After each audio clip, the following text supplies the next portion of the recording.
Asshur was the second born of Shem's son. The firstborn was Elam, whom we discussed in the last session as Khamiyt, the hidden one. And so now I'm going to bring forth Asshur, the hidden and the distance and the step, right here on another session of Let's Study and Read the Scriptures.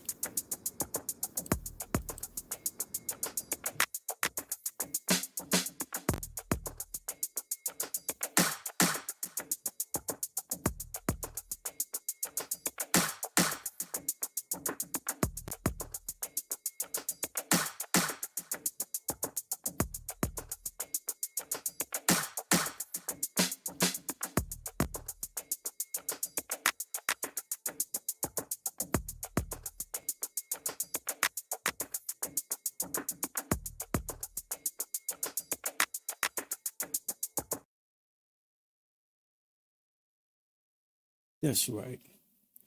This is for the revolution. This is for the revolution of your mind, right? Dispelling all the false things that you have learned and bringing forth the truth that the land of Africa is the land of Shem, the home of Elam, Asshur, Arphaxad, Lud, and Aram.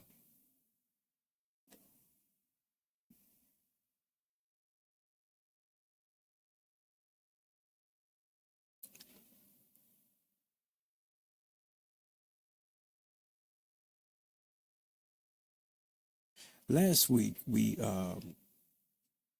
last time that we were here, we brought forth that Elam is Khamiyt, the hidden one, right? But I have an admission to make. I do have an admission to make.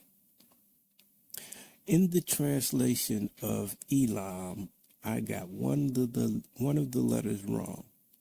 We're going to take a look at that right quick, because we're gonna deal with a little bit of Elam again to reinforce what we've learned, and then we're going to get on with Asshur, right? But I overlooked one of the letters when transliterating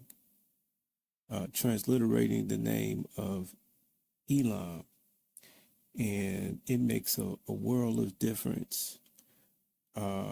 Okay, so let's go to the scripts, and we see here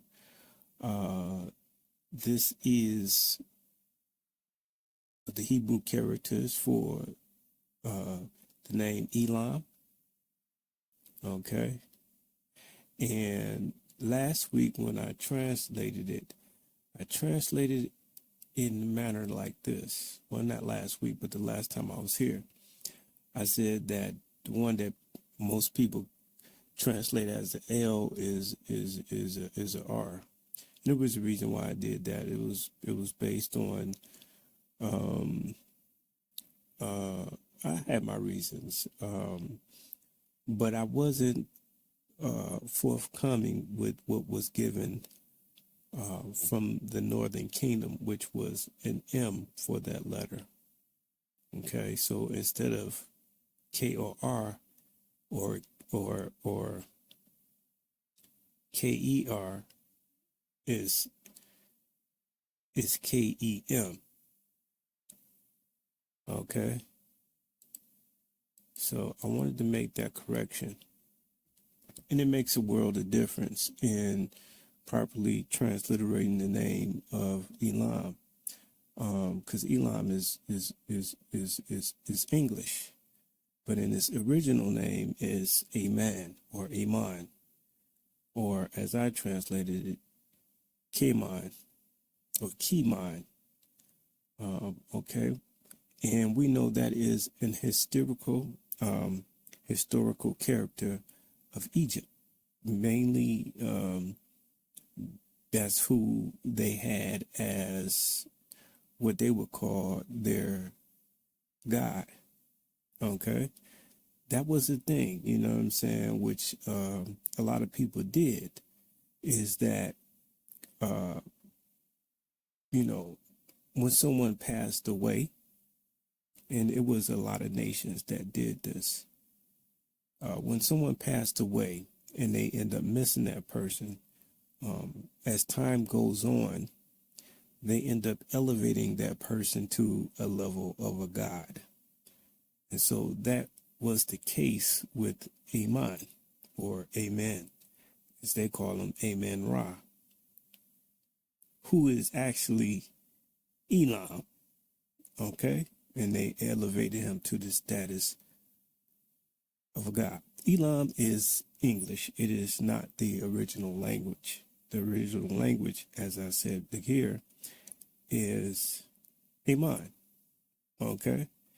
And I proved it by showing you that the Ammonians were a people in Egypt that was Elam. Again, like I said, Elam is English, but Ammon is its original name. Okay, since we could see that Elam has the meaning of hidden and distant. All right, that's where we get my title today that I brought forth. Hold on a second here. Elam, yeah, Elam means hidden, but that's where the title comes from. When I says the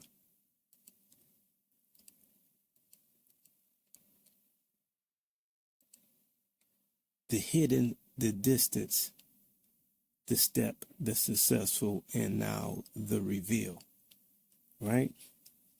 The hidden, the distant, the step, the successful, and now the reveal. These are all like identifiers of Elam and Asshur, respectively, right? So the hidden and the distance are definers of Elam. Okay, let's go back to it. Let's go back to the scripts. Okay, let's go back to the scripts. As we can see, that is the definition of Elam, is hidden. That is distance. Okay. Now let's go to some reference materials and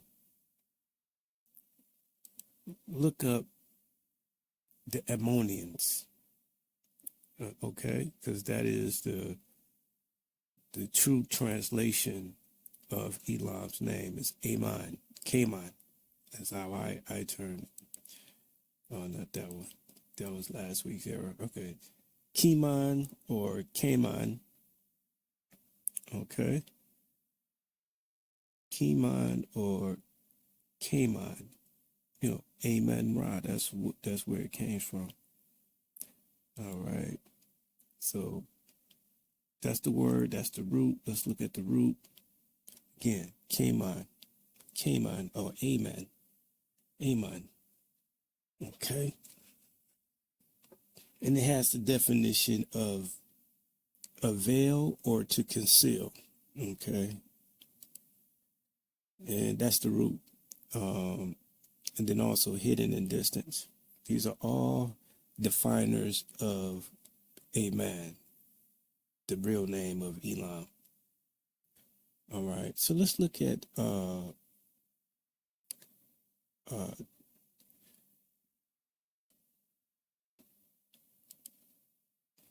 Let's first go to the Book of Jubilees. Let's go to the Book of Jubilees, right? The Book of Jubilees, and it says, and Shem also divided amongst his sons, and the first portion came forth for Elam and his sons, to the east of the river Tigris, till it approaches the east, the whole land of India, and on the Red Sea, on its coast, and the waters of Dedan, and all the mountains of Mibri and Elah, in the land of Suzan, and all that is on the side of Fernek, to the Red Sea, and the river Tina. Now remember, the river Tina is the beginning of Shem's land. As we discovered, the river Tina is the ancient Pelusiac River of the Nile Delta, right? The ancient Pelusiac River is the river Tina, right? We read that in the geographical systems of Herodotus. All right, I don't know if we want to go there today, but if you, well, just let's see if we can go there for a hot second. I think it's 447, something like that. Yeah, here we go. All right. So it's on here on a couple of pages, and this is on page 457 of the geographical systems of Herodotus. So I may need to blow that up just a little bit more. All right. And it says right here, travelers allow 27 to 28 hours of the caravan between Cairo and Salia, which may be taken at 56 miles. Once the distance falls short, only 4 miles. And as they will not reckon 10 hours or 20 miles between Salia and a deep inlet of the sea, which appears to be a continuation of the Lake Menzala opposite Tina or Pelusium. We have here the deficiency supplied pretty satisfactorily. Okay, so basically they're saying that the river Tina is it's the Pelusiac River. All right, I don't want to go through all the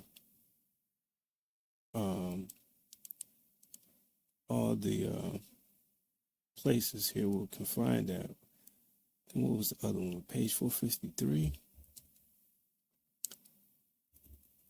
Let me see if I can remember that. Yep. All right. So we're on page 453, Geographical Systems of Herodotus. And it says the latitude of Tina. Let me make sure y'all can see that. Okay. Scoot that over a little bit.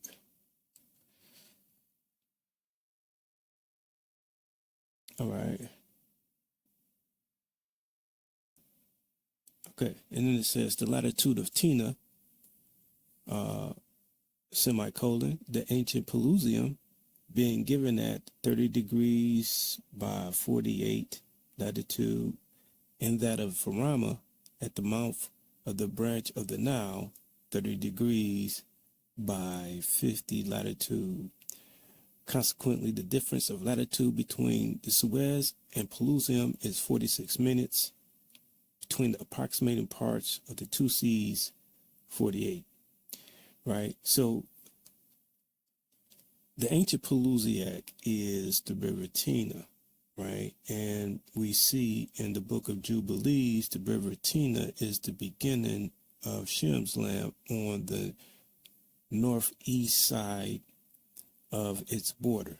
It's the beginning of the northeast side of the border. The east side, not the west side. On the east side, it is the beginning of Shem's land, right? So let me see if I can pull that up on the map.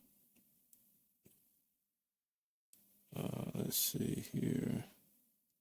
What page is the map on? Okay, I don't want to spend too much time looking for it on the map. But let's go back to the book of Jubilees. Okay. Read that verse again. And Shem also divided among his sons. The first portion came for Elam and his sons to the east of the river Tigris, till it approaches the east, the whole land of India, and on the Red Sea, and on its coast, and the waters of Dedan, and all the mountains of Mibra, and all the land of Shushan, and all that is on the side of Fernak, to the Red Sea and the river Tina. We just read the river Tina is the ancient Pelusiac river of the Nile Delta. Okay. Geographical systems of Herodotus also gives a picture of the Nile Delta with the river Tina on it. It drew out a picture of it and all that. I just didn't put it up this time. On my last video, I pulled it up. So we know it's right there on the Nile Delta. It's the beginning of Shem's land, right? Let's go back up and just briefly read that where it says that the river Tina is the beginning of Shem's land. Okay. I think what.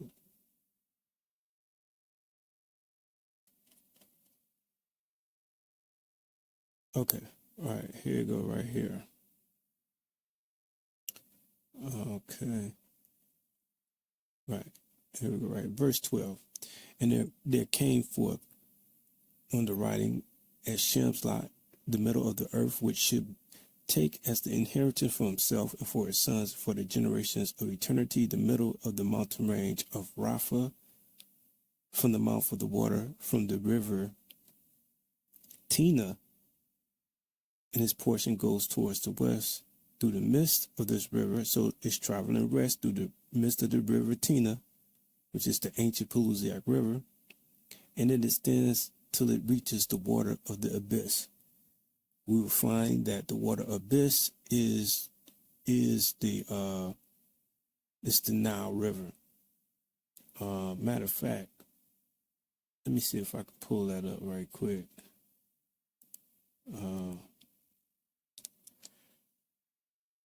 What am I looking for? Dictionaries of the Bible. I'm looking for dictionaries of the Bible.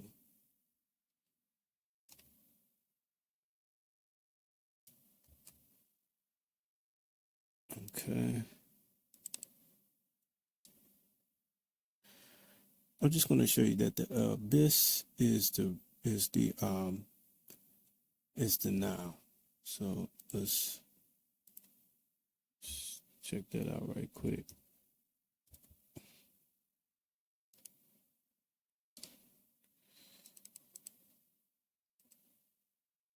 All right, here we go right here. So I'm reading this from a dictionary of the Bible. The year that this was produced is, I'll show you that in a minute because I don't want to lose my place. Make sure that you can see this. Okay.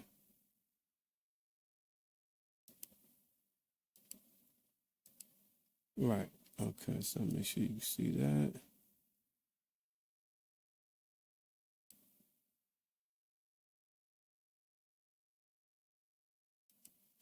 All right, so it says, in the Egyptian, the Nile bore the sacred appellation, happy or happy mu. Then in quotation, it has the abyss or the abyss of waters. Okay? As Egypt was divided into two regions, we find two Niles, the happy rest, the southern Nile, and the happy Khamiyt. the northern Nile. Okay, the former name being given to the river in Upper Egypt and Nubia. What I wanted was that the Nile is known as the abyss of waters. Okay, this is again a dictionary of the Bible. Let's go to the front page so we can see what year this was written. Okay, 1868. This is a dictionary of the Bible. It was written in 1868. Okay, so here's the title right here. A dictionary of the Bible, written in 1868. So there you have it there, if you want to pull that up. Okay. Let me just make that smaller so you can see that. Dictionary of the Bible. Okay. Printed and published in 1868. All right. So we have that. Let's go back to the Book of Jubilees.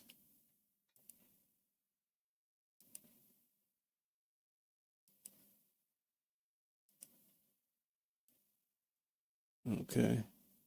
So we have that. We're going to read this. We're going to read that one part again. Okay. So we can. And there goes forth. I'm reading from the Book of Jubilees, chapter 8, verses 12. And there came forth on the writing as Shem slot the middle of the earth, which he should take as an inheritance for himself and for his sons for the generations of eternity. From the middle of the mountain range of Rapha, from the mouth of the water, from the river Tina, which we would just read, is the ancient Pulusiac River of the Nile Delta. And this portion goes towards the west through the midst of this river, so it's traveling west, and it extends till it reaches the water of abyss, which we just read is the Nile River, out of which this river goes forth and pours its water into the sea Khamiyt, which is the Egyptian Sea, which is the area surrounding right outside of Egypt, which they used to call Khamiyt and all of that. You know what I'm saying? Elam. That's Elam's Khamiyt, right? And this river flows into the Great Sea. The Great Sea is the Atlantic Ocean. And it says all that is towards the north is Japheth, and all that is towards the south belongs to Shem. Okay? So now we got that out of the way. I always got to reiterate that, you know what I'm saying? Because, you know, it's been a long time since this information has been presented in this proper context. You know what I mean? Also with the sons of Shem, you know, this stuff that's why Elam has the name of hidden, because they hid his identity in Ham. You know what I'm saying? They said that Khamiyt was a Hamite, but Khamiyt is actually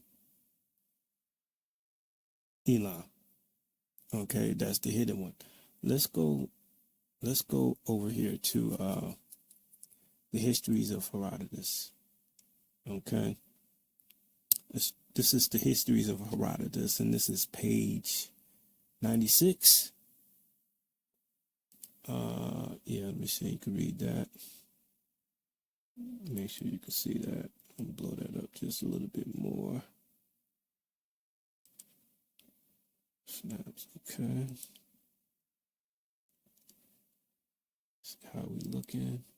Okay. Looking good. All right. It says that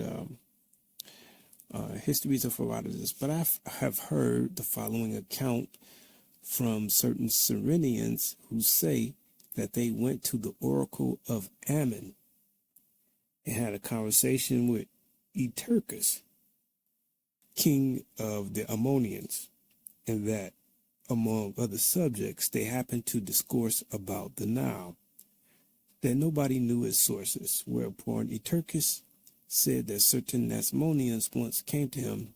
This nation is Libyan and inhabits the Syrtis. That's not what I want. But We see the Ammonians had a king, Etearchus. I don't know how you pronounce it. Etearchus. Etearchus. Okay. And they lived around the Nile River. Let's read that. Page 100 from the Histories of Herodotus. And it reads like this. From this circumstance, the Egyptians make the image of Jupiter with a ram's face. And from the Egyptians, the Ammonians, who are a colony of Egyptians and Ethiopians, and who speak a language between both, have adopted the same practice. And as I conjecture, the Ammonians from hence derived their name, for the Egyptians called Jupiter Ammon. You know, that's Jupiter is what the Greeks called Ammon. They worshipped Ammon, Ammon-Ra, right? But that's really is just Elam, because like I said, they would worship the ancients once they passed away, and they missed them, and then they elevated them to the levels of a god, right? So, and the Europeans at that time were all worshiping the gods of the Egyptians, of Africans, basically. Okay, so the Ammonians is Elam. Okay, and they were right there in Egypt, just like the book of Jubilees says, that they inherited the area of the river Tina, and by the Red Sea. But this also says that that the Tigris River has to be in the continent of Africa, right? The text says from the east of the river Tigris to the Red Sea. You can't get to the Red Sea from the east of modern day Tigris. It's just impossible. The only way that text reigns true if the river Tigris is in Africa. And my friends, it is. Along with the other four rivers mentioned in Genesis 2, the four rivers of Eden. They all are in Africa. Okay? Let's see. Let's pull up a little something again in the geographical systems of Herodotus. Let's see what they have to say about the Ammonians. Okay, so we're reading at page 577. It says Herodotus places it. Hold on, it says. He merely says that the territories of the Ammonians who possess the temple of the Timans, Jupiter, are the people nearest to Thebes, okay, from which they are a 10 days journey distance. Okay. All right. So remember that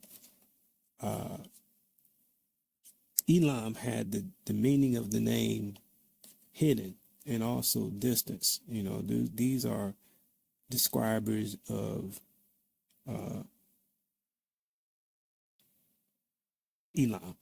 And we see that, the Ammonians is there. They're right there. Right. Also, another name for Ammon was Nuf. Okay. Nuf was another name for Ammon. Okay. You should check out my last video that I did on Elam. Okay, because I don't want to go too much into that. I got to leave something for you to research on your own. But what was missing from all of this was the translation, a proper translation of the names, right? If you look up Ammon, you will find that Ammon means the hidden. Matter of fact, let's look at that right quick. let's look at that right quick. Hold on one second here. I'm just gonna do a Google search right quick. I don't want to mess with that because I'm doing something with that. Yeah. Okay, let's just do this. Amon, the hidden.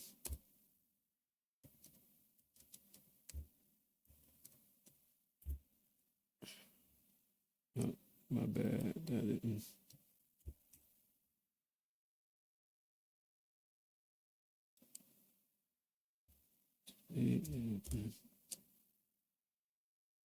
Right. So as we can see here, I just did a general search of Amon, the hidden. Right. And make sure you can see that. All right. Let me blow that up just a little bit. Blow that up just a little bit so you can read that. Okay. Blow that up just a little bit more. Okay, it says, Amon means the hidden one. In ancient Egyptian, he started as a local air and fertility god in Thebes. He later merged with the sun god Ra to become Amen-Ra, the king of the gods during the New Kingdom. Right? And it says, meaning the hidden one or invisible, reflecting his associates with formless wind or air that presents everywhere. Okay. Yeah. So again, Amon was the original inheritor of Egypt. You know what I'm saying? Another word for hidden is Khamyt. Okay? Another word for hidden is Khamyt. Let's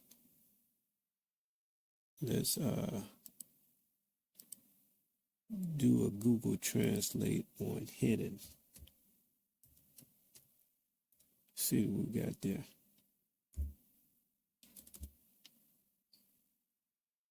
Okay. So these are our different transliterations for the word hidden in Hebrew.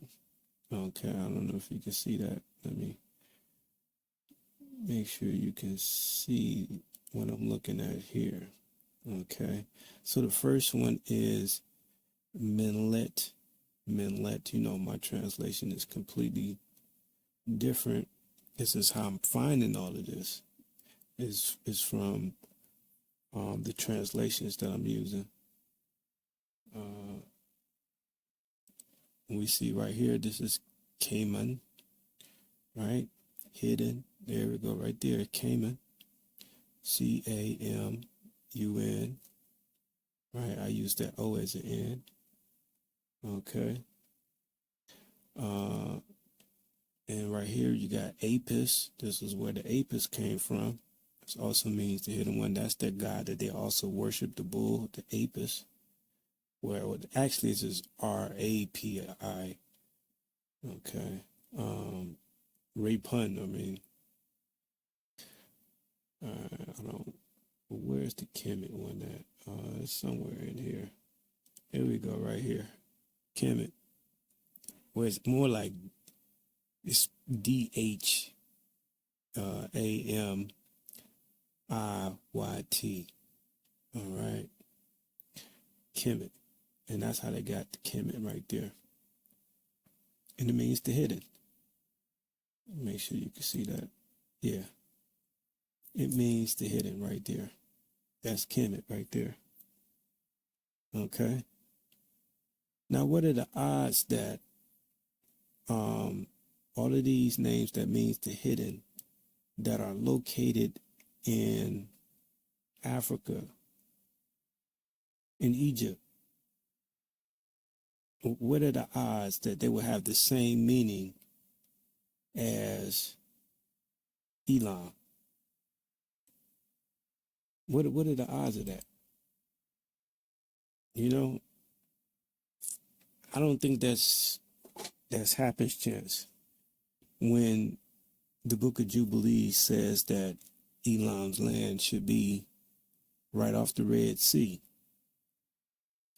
and the River Tina, okay, which is Egypt, okay, to the east of the River Tigris. That means the Tigris is in Africa, and we're gonna demonstrate that too, to the best of my ability. That the Tigris is in Africa. All right, so we got Elam. We find that Elam is Egypt, ancient Khamyt, okay? The land of ancient Khamyt, that's what they call the land, Khamyt. But Elam's name is Khamyt, who they term as Ammon,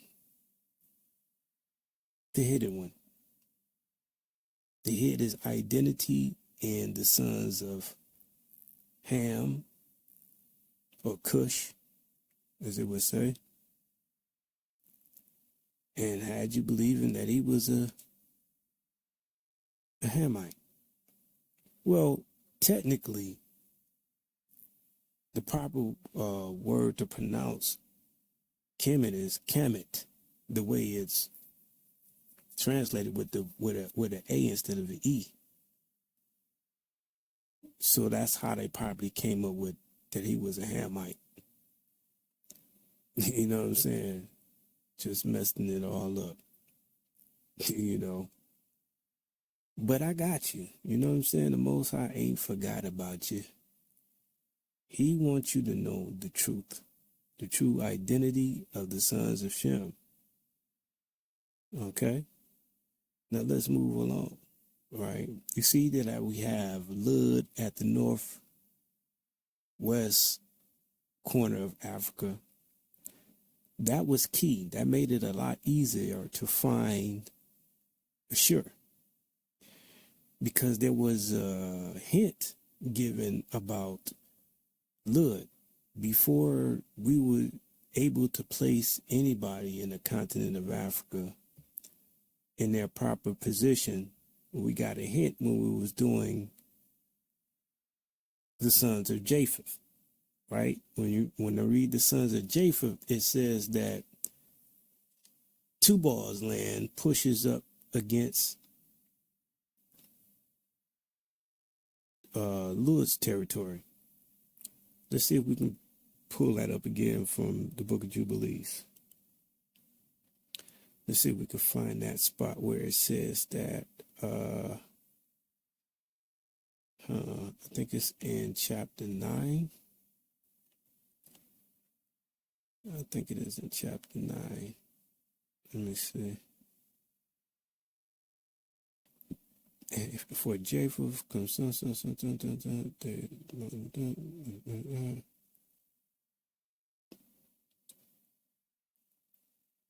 a cap, but it is cold, and it must be good there.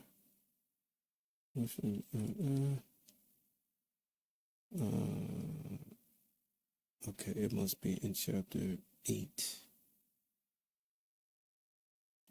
It must be in chapter 8, right?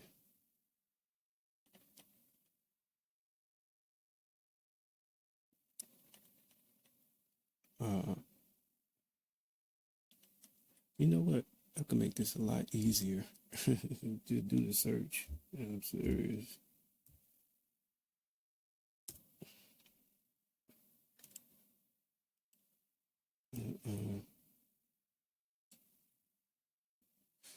Okay. Right here in, what chapter is this? 9 and excuse me, 9 and 6. It says, and there came forth for Lud the fifth portion, the mountains of Asshur, and all appertaining to them till it reaches the Great Sea. The Great Sea is the Atlantic Ocean. Until it reaches the east of Asshur, his brother. Right?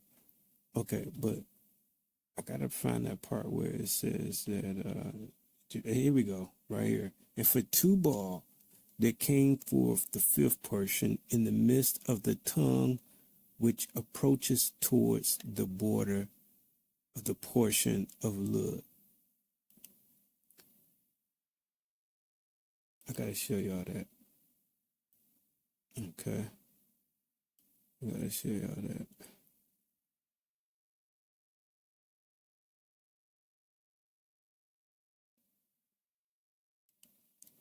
It says, and for Tubal there came forth the fifth portion in the midst of the tongue, which approaches towards the border of the portion of Lud, to the second tongue, to the region beyond the second tongue, and to the third tongue. So it's just telling you all the lands that Tubal got, right? But it says the first tongue approaches the border of the portion of Lud. Okay. Now, when I read this, I had to find what did the meaning of tongue mean in the midst of the tongue. What the heck, you know what I'm saying? Like the words that they chose to use here. So I had to look that up to see what tongue meant. Okay. Let's see where we go. Let's go back to the internet. Okay, let's go back to the internet and look up define tongue.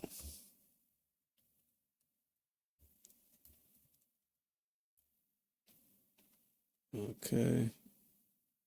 Hold up, let's get all of them. Let's go to Merriam-Webster. Merriam-Webster. Okay.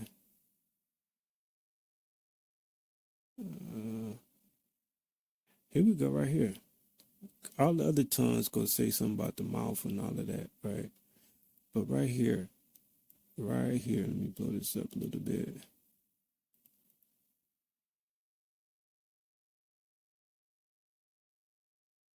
Okay, a long, narrow strip of land projecting into a body of water. All right. Y'all see that? Blow that up just a little bit more.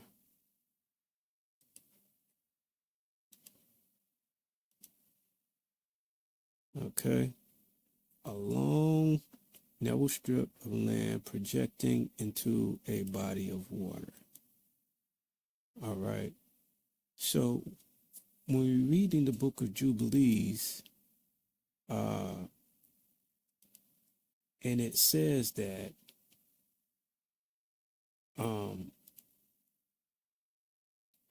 in Tubal there came forth the fifth portion in the middle of the tongue, which approaches towards the border of the portion of Lud. In the midst of the tongue, we already know that's a strip of land surrounded by water, right? So we automatically know we're looking for some land surrounded by water. That's what Tubal's land is. And that's Spain. All right.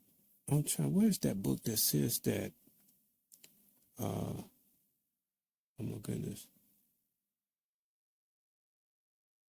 Tubal got Spain.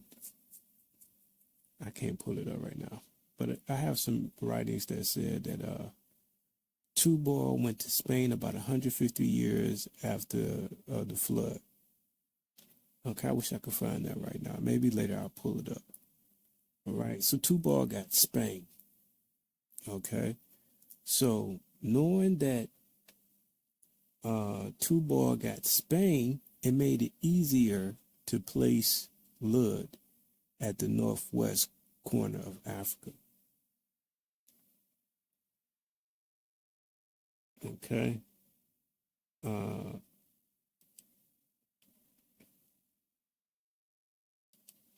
It made it easier to put Lud at the northwest corner of Africa, but without even any effort, since we already found Tubal, right? See, that's the importance of doing things in order.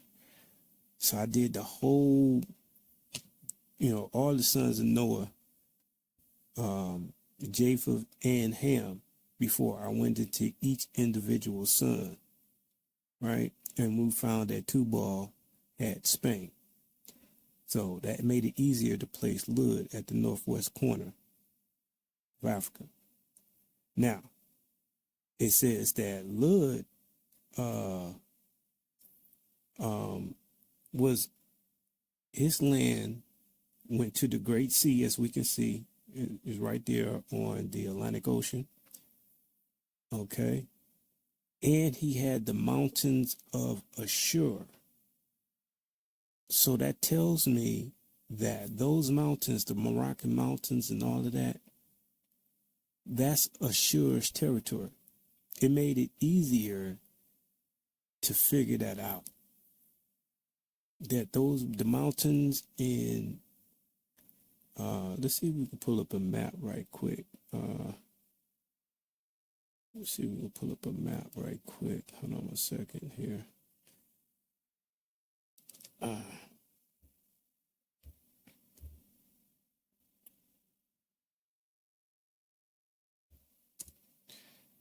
They might not let me pull it up. Sometimes this thing be tripping. Oh, they let me view a map today. Okay, cool.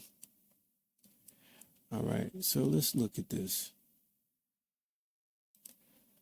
Let's look at this. We're going back to the internet screen. How did I get back to that same? Okay, so we're looking at the northwest corner of Africa, right? Right over there. So Tubal got that area right there, Spain. Tubal got that, and that's Portuguese, actually. You know what I'm saying? I guess Spain took over more portions of the land than Portuguese. Than the Portuguese. Portuguese is actually Tubal. Okay. Spain is Javon.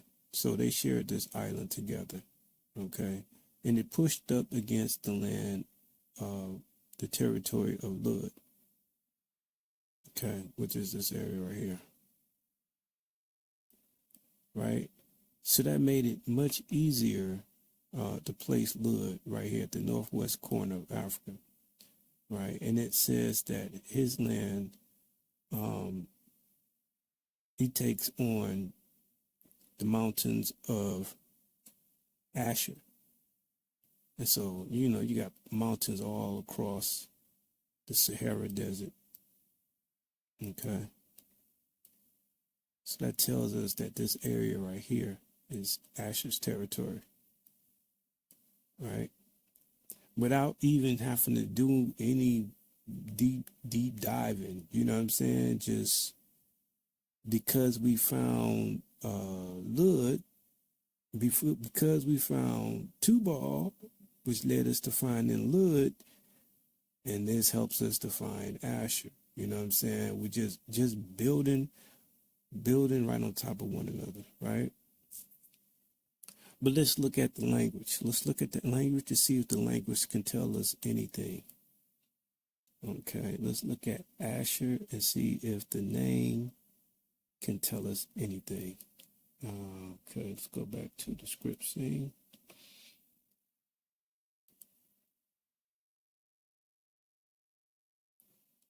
Okay, and we see this is Asher's name right here.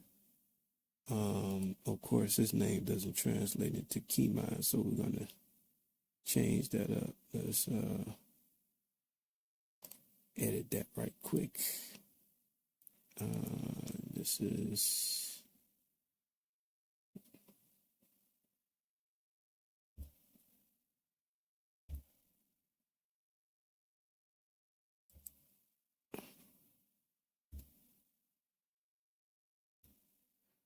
all right. So we translate this. I translate this. I'm sorry, I always say we. But I always feel like I got the Most High helping me figure this all out. All right. So I translate this as kasut. All right. What people translate as R, I translate it as a T. Right. That helped me. That definitely helps to find a lot of things. The Northern Kingdom and the Southern Kingdom has some differences in translation. I definitely believe that has something to do with the different captivities. I do believe that the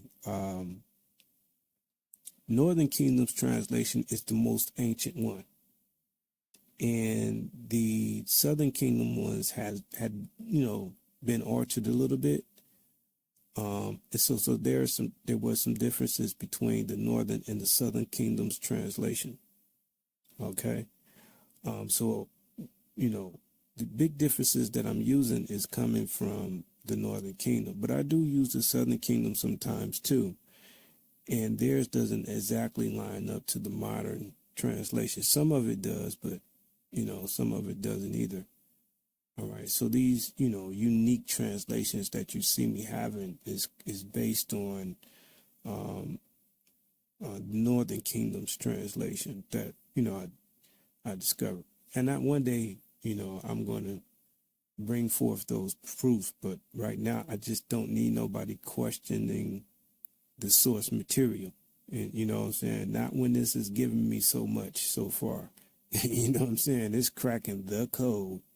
So don't need nobody saying, oh, come and tear that all up and make it seem like it's nothing. You know what I mean? When they got it all wrong before. So, why even do that, right? But one day I am going to share it, once people understand clearly that this is it. All right, so as you can see, I got kasut, right? It's not a widely known name, but it is known in some place. In ancient Egypt, it was known. Let's go to that right quick. It was known in ancient Egypt. They were a people who took over temporarily Egypt, and they were called by the Greeks the Hyksos. The Hyksos. I can't pronounce that. I don't know if I'm pronouncing that right.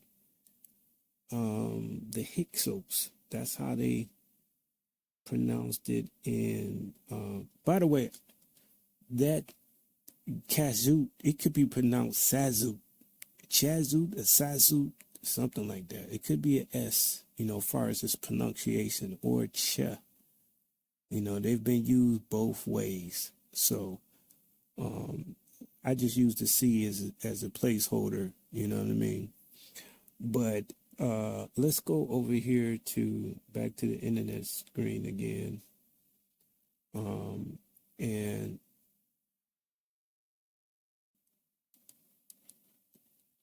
I pulled up the Hyksos, right? Because I discovered that this was we know that the Assyrians ran up in Egypt. You know what I'm saying? There's a scripture that says your oppressor was an Assyrian, and it was referring to the Egyptian captivity. Right? I found that very interesting. I'm gonna pull up that scripture. I don't know for today, because I wasn't ready, but to pull it up. But it did say that. I kept that in my back of my mind. Maybe later, when I go more into detail, I'll pull that up. But as we can see here, the Hyksos, the Egyptological pronunciation is Hiko Kasut, right? And it meant ruler of foreign lands in modern Egyptology. Make sure y'all can read this. Okay, yeah, y'all can see it. Just want to make sure we all on the same page. Right. Blow it up just a little bit more. All right, the Hyksos, it says the Egyptian Egyptological pronunciation, the Hikau, kasut. Hikau, kasut, right? Or chazut, okay? In my estimation, that is the Syrians, okay? When we look at some of the translations, we can see that some Egyptian rulers carried Assyrian names or the name of Asshur, okay? Not the early Egyptians, but the later, and what they call the New Kingdom, all right? So we know that the Assyrians ended up getting up in ancient Egypt, which is ancient Elam's territory, okay? Ancient Khamyt, Ammon, Khamyt, all right? Same person. All right, and it says Hikau Chazut or Kasut means ruler of foreign lands in modern Egyptology, where the kings of the 15th dynasty were the kings of the 15th dynasty from the year 1650 to 1550, right? So that's the year that they came in. Their seat of power was the city of Avaris in the Nile Delta, from where they ruled over Lower Egypt and Middle Egypt up to Kuzay.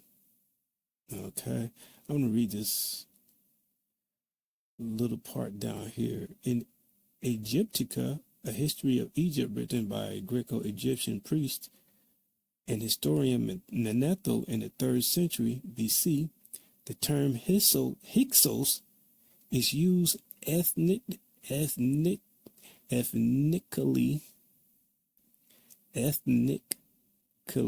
to designate people of probable West Semitic Levantine origin. You know, it's something that they get the directions right. You know, that is Western Semitic. You know, but they have it in the, you know, what they believe to be Semitic, to be in the Middle East, but it is West, because when we look at the map of Ashur's territory, okay, it is west of Africa, or west of the land of Shem, on the west coast, because all of that is Ashur's territory, right underneath Lud. So it is a Western Semitic people or language. You know what I'm saying? In this proper term. So, I mean, in that way they got it. In that way they got it right. You know, but they just don't have the proper place of the land of Shem correct. Okay. Let's go back there. Okay. They thought that the Hyksos were Canaanite people. Okay, that's what they thought. But from the translation, it was the Assyrians. All right.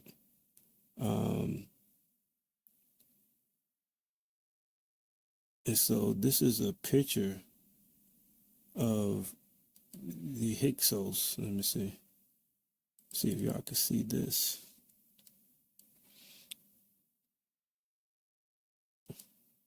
Okay, let me see if y'all can see that. That's a picture of the Hyksos, or kasut, or chasut. That's what they drew. This was found in the tomb of Nun Hotep. Remember, I told you Nun is another word for Amun, okay, which is Elam. All right. So that's the picture that was found in the tomb of Nun Hotep. Okay. You know, depicting the Hyksos, or the kasut, as it was termed in the Egyptian language, Egyptological language, the kasut, the Hikau kasut, or chazut, right?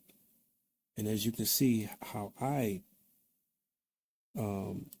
translate based on the information with the help of the Northern Kingdom. Same thing. Chazut or Kazut. Matter of fact, let me put that there because, show that it could have the other pronunciation of CH. CHAZUT. Oh, snaps. Backspace T. Right?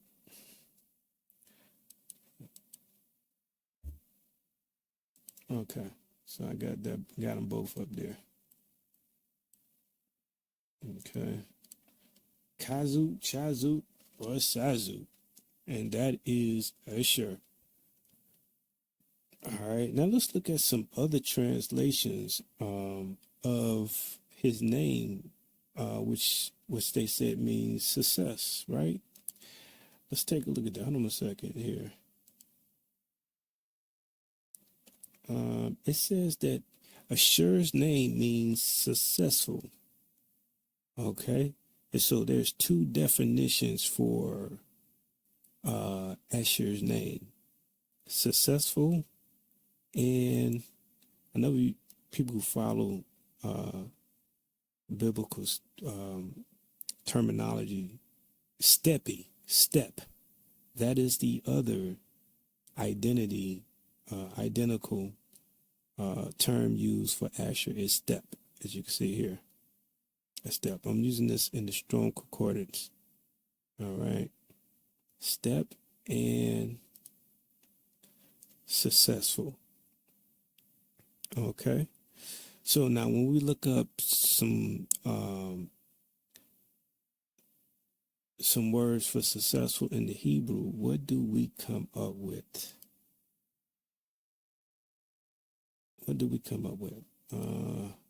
Let's see.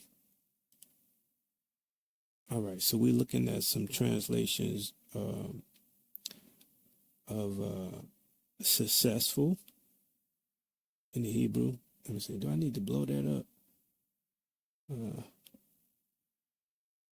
See if that can be seen.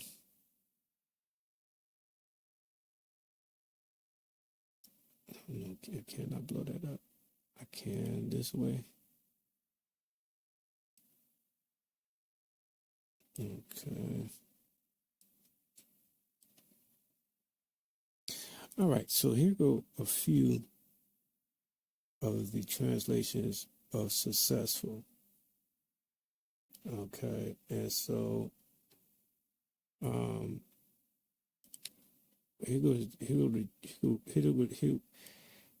here's their translations. The first one is Mermesa. The second is Mermisa. And the third one is Ramesa and Kusar Shaim. Right? We know it has so many leaders named Ramesses. Right? So that's this one right here. Hold on. Where is it?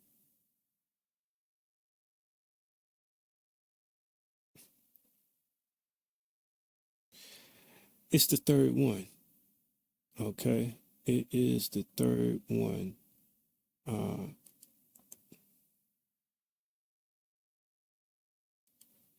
Ramesses. Ramesa. Let me blow that up just a little bit so you can see it.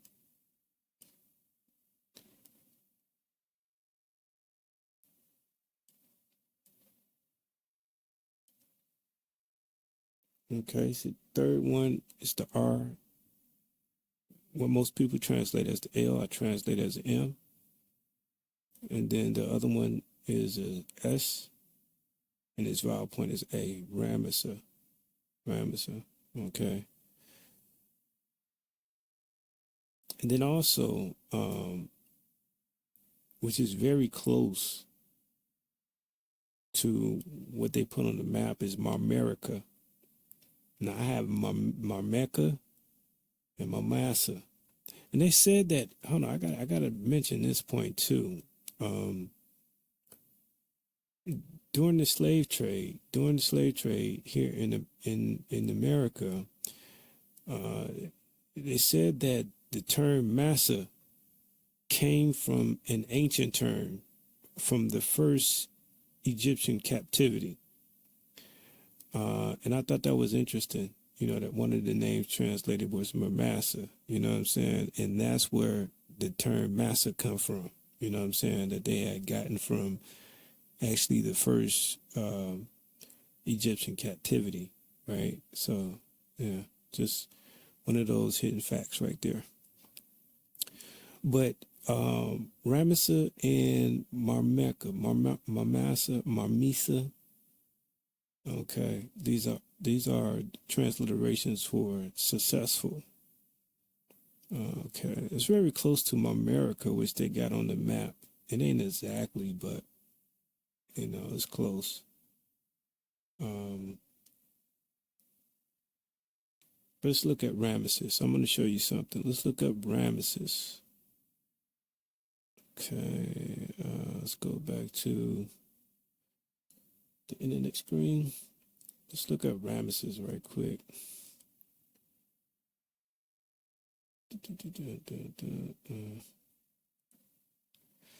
Okay, so we're looking at Ramesses, right?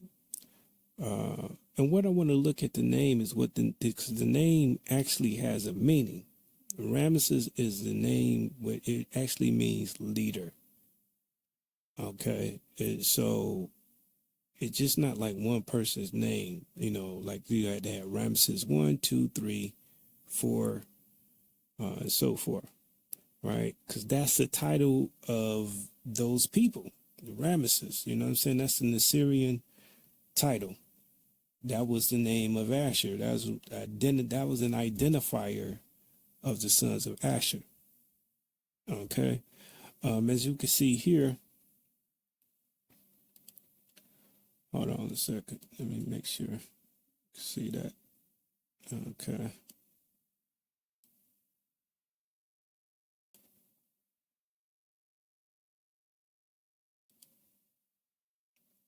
Make sure you can see that. I'm sorry. Just gotta make sure you can see it. Sometimes I don't be paying attention. I be going along, and you might not be able to see what I'm saying, but you need to see this so you can see what I'm saying, and basically add to it, notate it, know it. You know what I'm saying? That I'm bringing forth the proof, verifiable proof by way of language. I remember a few years ago when I said I was going to be doing this. I know people didn't believe me because it took me so long for me to finally get around to start doing this, but it was for the reason, you know what I'm saying? Not that I didn't want to, but it was best, you know what I'm saying? Even though the reason why it took so long wasn't fun for me, not even a little bit. You know what I'm saying? Maybe some of my friends and family know what I'm talking about, but it was, I didn't even want to talk about it. It's rough. But this was what's missing, the language. You know what I'm saying? To be able to identify properly the sons of Shem. It's simple as that. You know what I'm saying? And they were right there the whole time, the history right in our faces, but they attributed these identity to the sons of Ham, what they called Ham, which I interpret as the sands or Cush or Kois properly. You know what I'm saying? And not really Ham. That's not really an identity. You know what I'm saying? All of this English terminology, you never find these people in ancient history. That was the problem. When you look at, for proof of the verification of this history that was written in the Bible, you would never find it with the translations that we've been getting. You would never find these people, period. You know what I'm saying? Not with the translation, you would never find any witnesses, I'll put it like that can verify that these people existed or this is actually real history. You know what I'm saying? It's almost like a ghost history. You know what I'm saying? Where we just believe in it because we believe it. You know what I'm saying? But not having the actual proof, like, yeah, other people have verified that these people are real. Okay? But with the proper translation, we can see it's very much possible and it's very real that the people are real, the history is real. We just had a bad translation. Okay? And for this reason, you know what I'm saying, it's like a ghost. We've been chasing the ghost history. You know what I'm saying? But with the proper translation, we can now truly identify the sons of Shem, his true land, his true people, and so forth. Right? So Ramesses is a title. And that's, I said, this is the reason why I pulled this up. Ramesses is a title. This is his full name. This is Ramses III. Full name is Uzer Miatri Mary Amon Ramesses III. Okay, he was the second son of Pharaoh of the 20th dynasty in ancient Egypt. Some scholars date his reign from 26 March 1185 to 15 April 1154 BC. He is considered to be the last pharaoh of the new kingdom. Check that out. Of the new kingdom, right? Because the old kingdom was the kingdom of Khamiyt, Amon, right? That was the old kingdom, the kingdom of Khamiyt. Okay, and then they came in there and they took over. You know what I'm saying?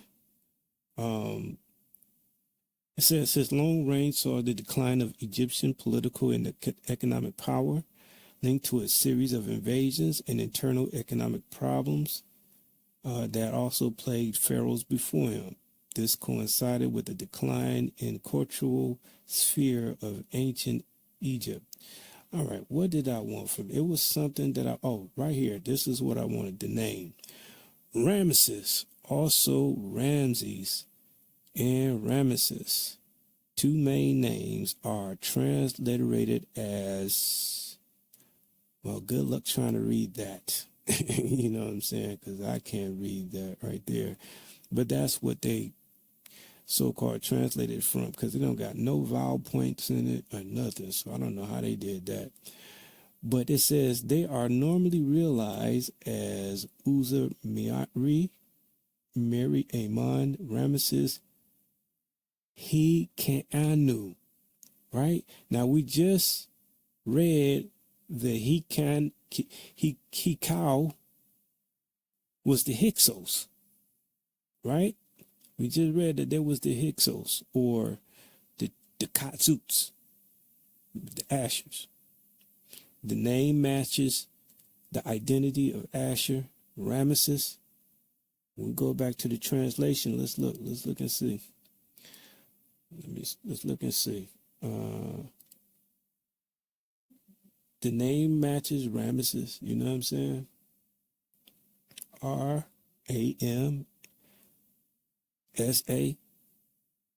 So the name matches, right? Let's go back to that. I want to read what it says about the title. I think I might have to go back to Ramesses 1 to find out what the definition. I wanted y'all to see that. What did it mean? Oh, no, I got it right here. Partly. It says the meaning of Uzamiat, Mary Amon, Ramesses Hikau Anu, meaning the Mi'at of Ra is strong, beloved of Amon, born of Ra, ruler of Heliopolis, right? But remember, we just seen that Hikau was the Hyksos people. They was identified as the Hyksos people. They took over Amon's land. You know, they still beloved because they still family, right? They know that was Amon's land. Let's see what we got to say. I want to go to. Let's go to. It says Ramses III is not closely related to Ramses I or II. So it's the title. Ramses I and Ramses II is the title. It's an Assyrian title, to be exact. Okay, this is Ramses II. It says commonly known as Ramses the Great, was the third pharaoh of the 19th dynasty of Egypt. Okay. Ramses II is often regarded as the greatest, most celebrated, and most powerful pharaoh of the New Kingdom. That's what it was, the New Kingdom, not the Old Kingdom. The Old Kingdom is Khamiyt. That's the Old Kingdom. The New Kingdom was the Hyksos. You know what I'm saying? Assyrians. Right? All right. So that's why I wanted y'all to see that about Asshur. You know what I'm saying? Also, yeah.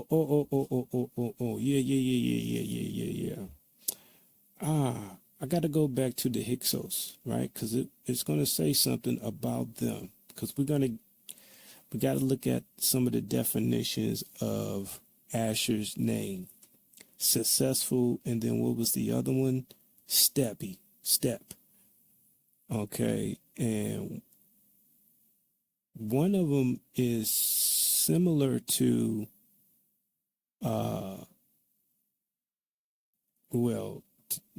me, phonetically, is similar to the Phoenicians.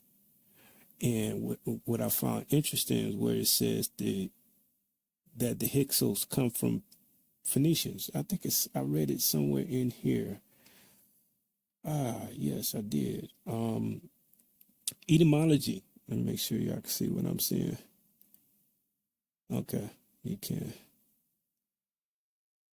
It says, etymology. The term Hyksos is derived from the Greek Hyksos, from the Egyptian expression Hikau kasut or chasut, meaning rulers of foreign land. The Greek form is likely a textual corruption of an earlier Hyksos. The first century Jewish historian gives the name as meaning shepherd kings or captive shepherds in his Contra Apion, where he describes the Hyksos as Jews as they appeared in the Hellenistic Egyptian historian Manetho. Their race bore the genetic name of Hyksos, meaning king shepherd. For Hyk is in the sacred language denotes king, and Sos in the common dialect means shepherd or shepherds. The combined word Hyksos. I remember they were saying when you talk about the name Jesus, or it says Sos means pigs. You see that there? It says Hyk in the sacred language denotes king, and Sos in the common dialect means shepherd. Shepherd, right? The good shepherd. The combined word Hyksos, some say that they were Arabians. Okay. No, but somebody wrote that they was from Phoenicia. Where is that at?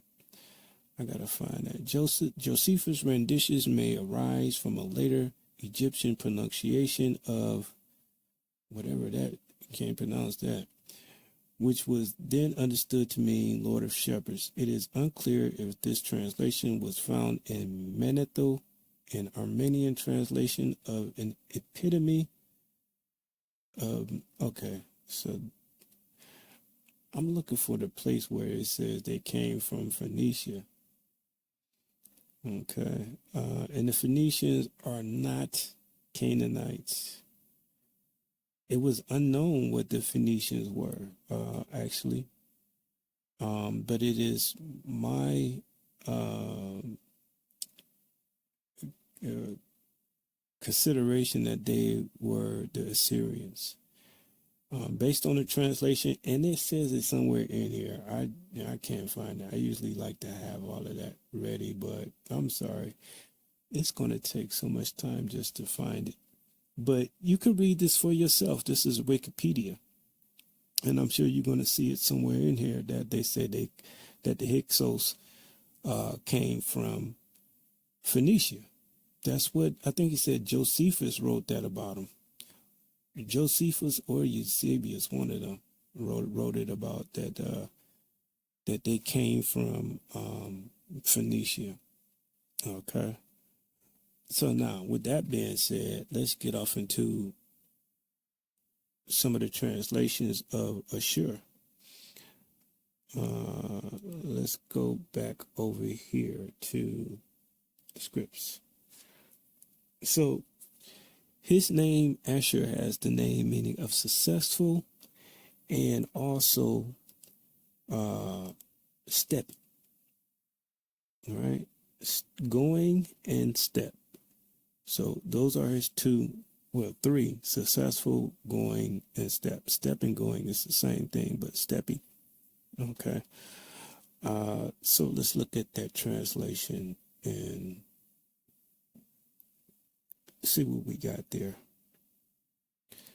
Let's see if we can pull some of them up here. Give me 1 second, y'all. Give me 1 second here. We're gonna pull up step. We already seen successful because that's where we got Ramses from. All right, so let's go back to pull up step and see what we got here. Let's go back to the Hebrew. Oh, that's too big. That's why I gotta shrink it a little bit.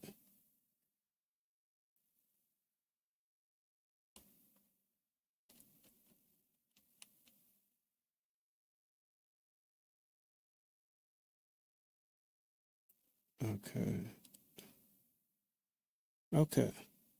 So these are all the transliterations for step. All right, so they got quite a few of them here, but it's the ones that I wanted you to see is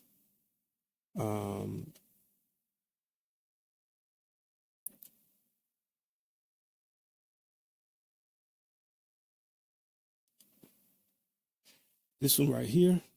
This one is translated as me Punic. Me Punic. Remember they had the Punic Wars? Me Punic. Me Punic. Me Punic. Can you see that? Oh, you can't see that. There you go. Me Punic. Right there. That's how I translate it. With the help of the Northern Kingdom's rendition. Me Punic. All right. Let's see. You know, they had the Punic Wars of the 2nd century, 200 BC, somewhere around there. All right. And also, this translation right here, this one is Phoenicia.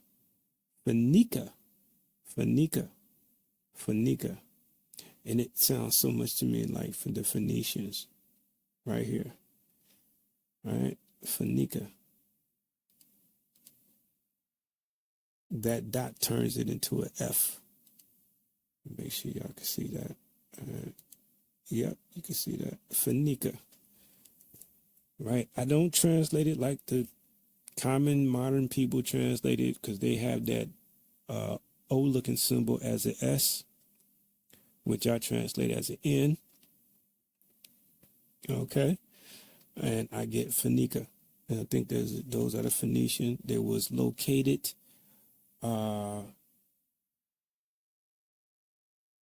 let's look at the map. Let's look at the map. Let's go back to the map.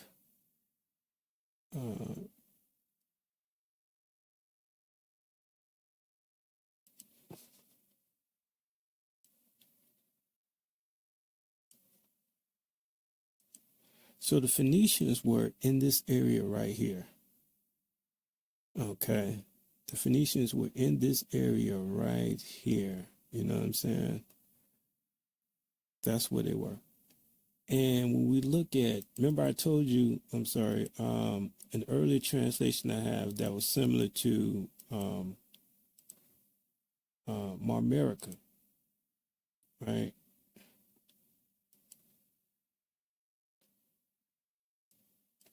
That's where they were.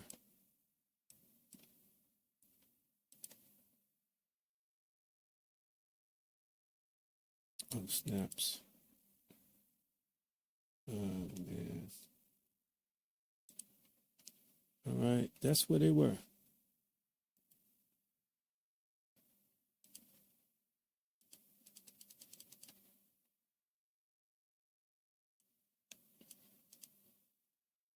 Sorry. Right? Phoenicians, where it says Marmerica is at, that's where the Phoenicians were. Okay. The Assyrians had a good portion of land, I'll tell you that much. It looks like they had a nice piece of land there. Okay. So let's go back. Yeah, so this is a map of Marmerica on an old Egyptian map.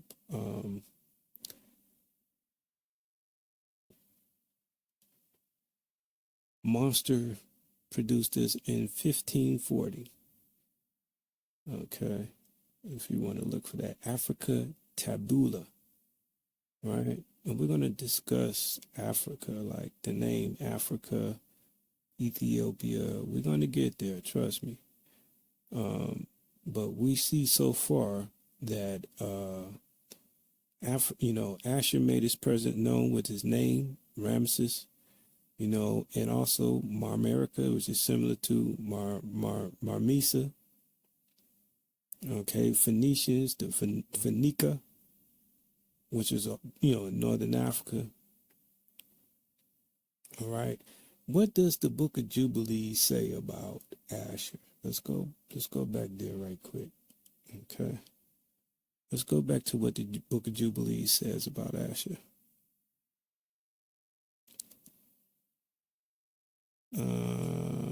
Let's see. Okay. All right. So it gives a long thing for Elam. And then it goes to Asshur. We at chapter 8, verses 2 in the Book of Jubilees.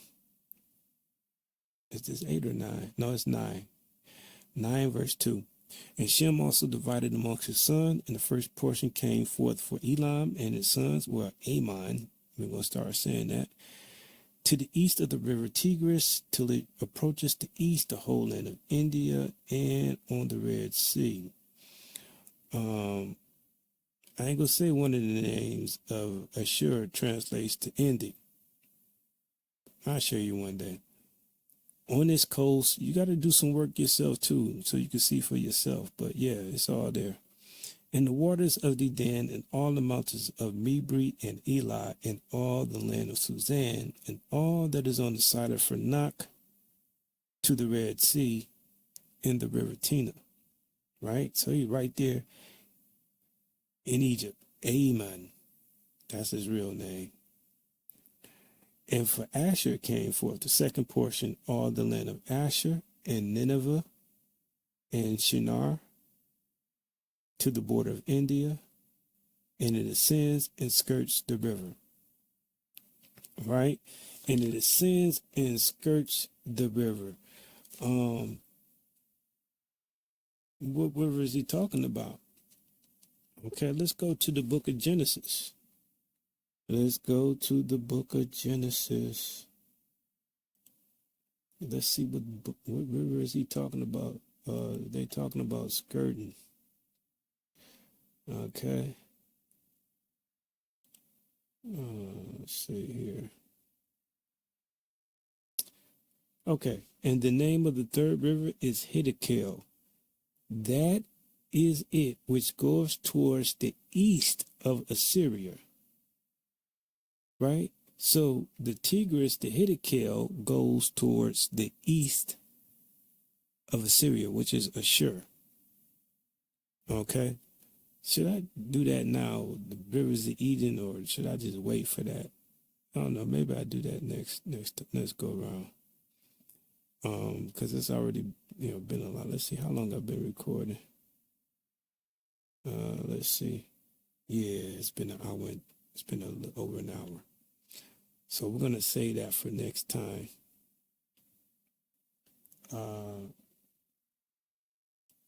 Yeah, we're gonna say that for next time because this thing will be going all day because I got much to bring out, right?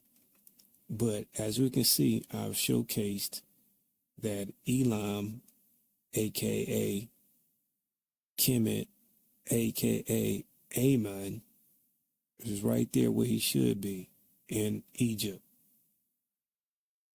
Okay, that's Elam. I showed that Asshur was right under Lud. Lud got the mountains of Asshur. He was found right under Tubal. Okay. And then underneath him is Asshur. And Asshur got all that territory and it skirts the river. The Tigris goes towards the east of Asshur, which I'm going to elaborate a little bit more on that the next go round. The river Tigris. You already know where the Gihon is if you've been following my series. Shem's land, right? This is the hidden, the distance, the successful, and now the reveal of the true lands of Shem, right? The Gihon, I already showed you, that was the Congo River. Some people tried to say it's the Nile River, but I've showed you that the Nile is the beginning of Shem's land. If you follow the book of Jubilees, Gihon is a long ways, or at least halfway around the route that traces out Shem's land. So the Nile River cannot be the Gihon. Those were written by people who had developed an opinion based on them believing that there was no lands beyond the west coast of Africa. That allowed them to compress the sons of Ham into the continent of Africa and them not being stretched out into South America, where the sons of Ham, most of them, should have been found before they were exterminated, that is. So the sons of Cush got that little small portion, small portion in the continent of Africa, but the rest is the sons of Shem. And I'm going to continue to detail that by way of the language in the book of Jubilees, which details this information. So once again, I thank you for joining me. I hope that you find that this is helpful to you in your walk and in your belief. You know what I'm saying? And to those of you that have the peace within you to receive the truth. And to you, I say, peace and grace. Till next time. This is the revolution of your mind. I'm Kaluka Solo. Wa Utito. Till next time, peace and grace.